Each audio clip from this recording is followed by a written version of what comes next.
Sebagaimana firman Allah yang pertama kali turun itu surat Al-Alaq, yaitu Iqra. Iqra bismi rabbikal ladzi khalaq. Sampai ayat kelima, itu yang pertama kali turun. Dari kata Iqra yang kita baca, artinya bacalah.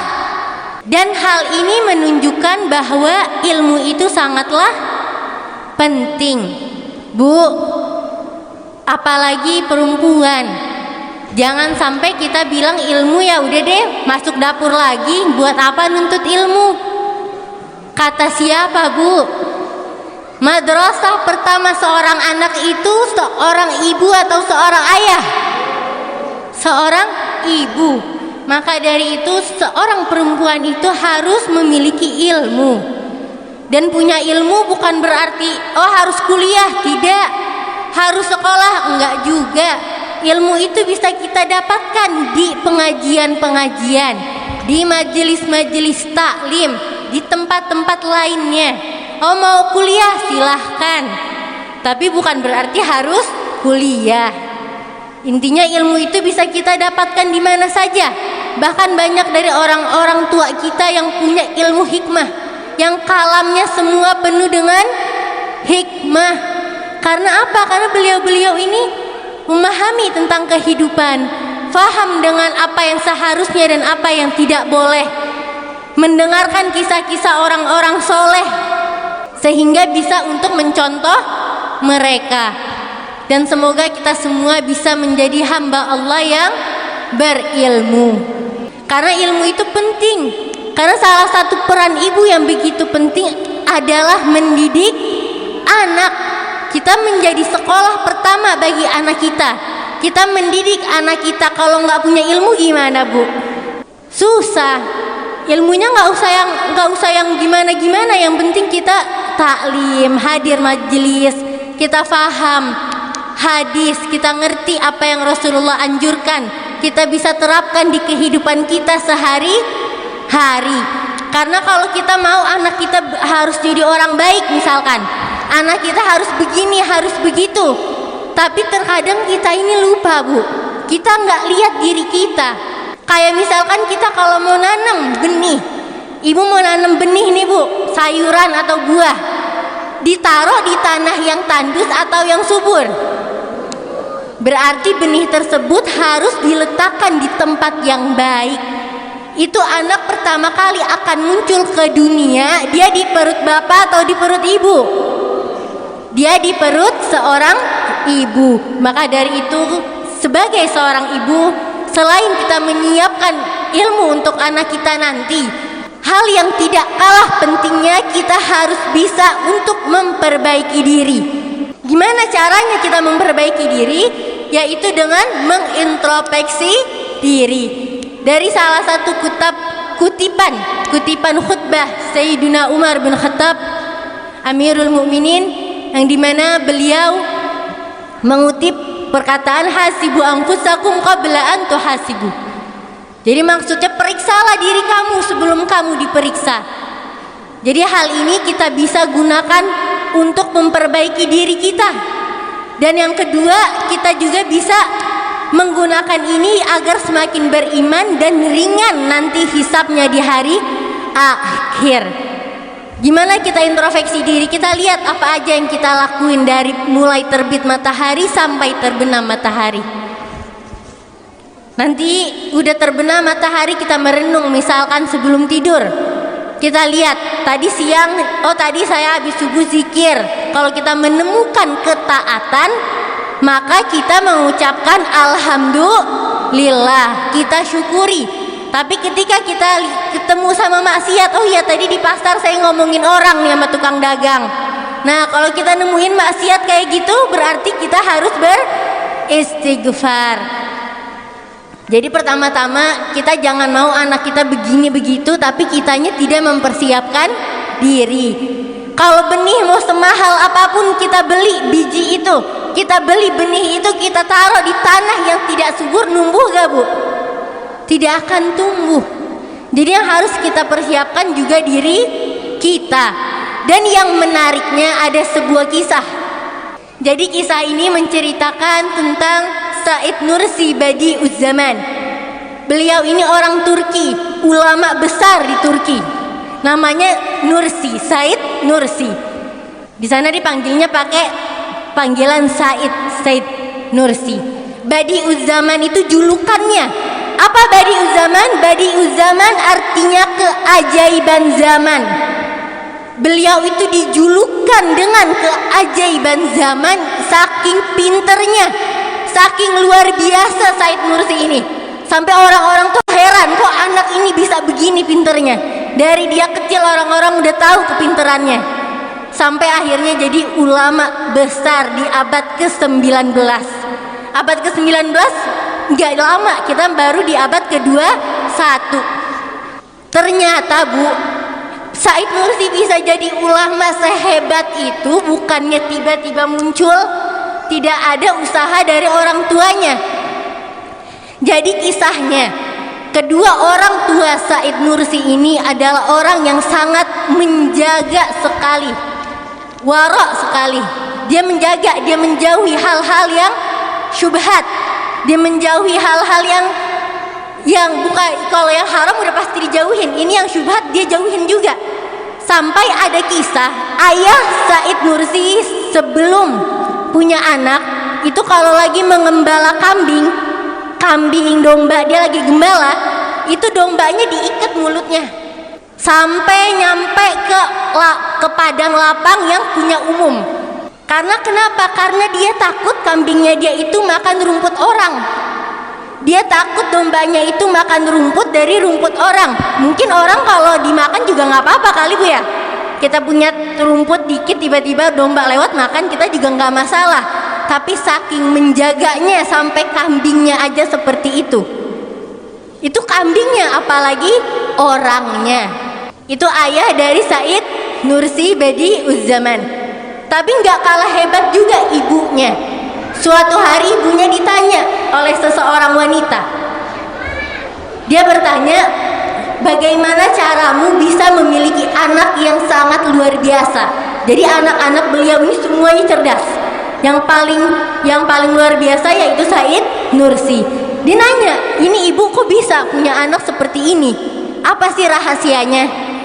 Lalu kata ibunya, saya dari saya remaja hingga saat ini sampai saya mengandung, hatta lagi hamil pun, walaupun dia lagi hamil, dia nggak pernah meninggalkan qiyamul lail, dia nggak pernah meninggalkan sholat malam.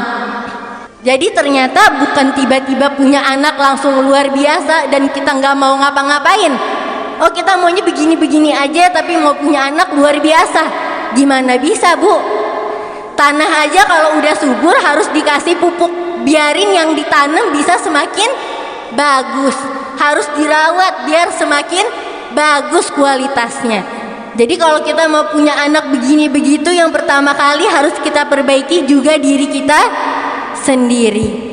Karena dia itu tumbuh di perut seorang ibu dan akan tumbuh besar dan berkembang nantinya di lingkungan kita, di sekitar kita.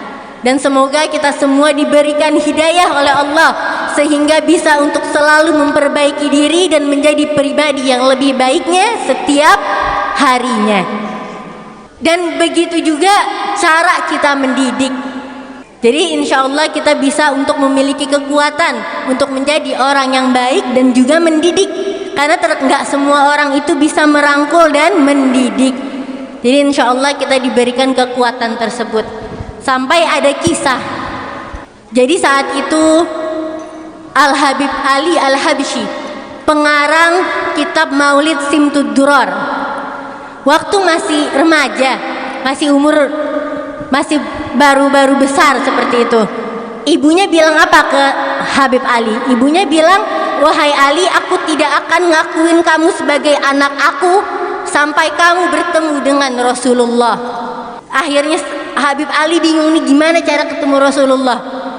Berarti kan harus benar-benar ibadah yang benar, baca sholawat yang banyak, memperbaiki diri. Akhirnya Habib Ali udah berusaha sampai akhirnya bertemu di mimpi. Bermimpi bertemu dengan Rasulullah. Langsung dia bahagia. sekitar umur 20-an itu terjadi. Langsung ngabarin, Bu, saya udah ketemu sama Rasulullah. Di mana? Di mimpi. Ibunya nggak mau di mimpi, ibu mau kenyataan, didatengin sama Rasulullah, sama ruhnya Rasulullah. Akhirnya udah, dia usaha lagi, makin gede lagi usahanya untuk bisa bertemu dengan Rasulullah. Yang akhirnya Rasulullah datang, lalu dia langsung dipanggil ibunya dengan bahagianya. Dia bilang, ibu, saya udah bertemu Rasulullah, sekarang saya mau bawa nih. Udah datang sekarang. Berarti kalau udah didatengin, udah orangnya berarti luar biasa atau biasa aja. Dan itu juga dari cara mendidik. Jadi ngedidiknya sampai seperti itu. Bukan anak salah kita belain. Bukan akhirnya dia berantem sama orang, dia yang salah, kita yang ikut berantem sama orang yang berantem sama dia. Kita bela-belain, itu cara yang salah. Kalau anak salah, kita salahin, kita berikan hukuman. Tapi hukumannya bukan yang sampai berdarah-darah ya, Bu. Kita hukum, kita setrap, atau kita kurangin uang jajannya, atau kita nggak kasih jajan 3 hari. Karena anak kecil paling demen jajan, Bu. Nggak dikasih jajan dia sedih.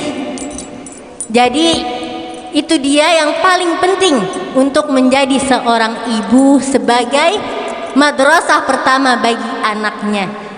Jadi jangan lupa kita harus perbaiki diri kita dan juga menciptakan lingkungan yang baik untuk anak, dan tidak lupa cara mendidik anak tersebut. Jadi banyak banget orang-orang dulu tuh kalau mendidik anak luar biasa. Jadi kalau ada orang tiba-tiba dia jadi sosok yang begitu mulia, yang begitu luar biasa kecerdasannya seperti Al-Imam Syafi'i. Kita di Indonesia pakai mazhab apa, Bu? Pakai mazhab Imam Syafi'i.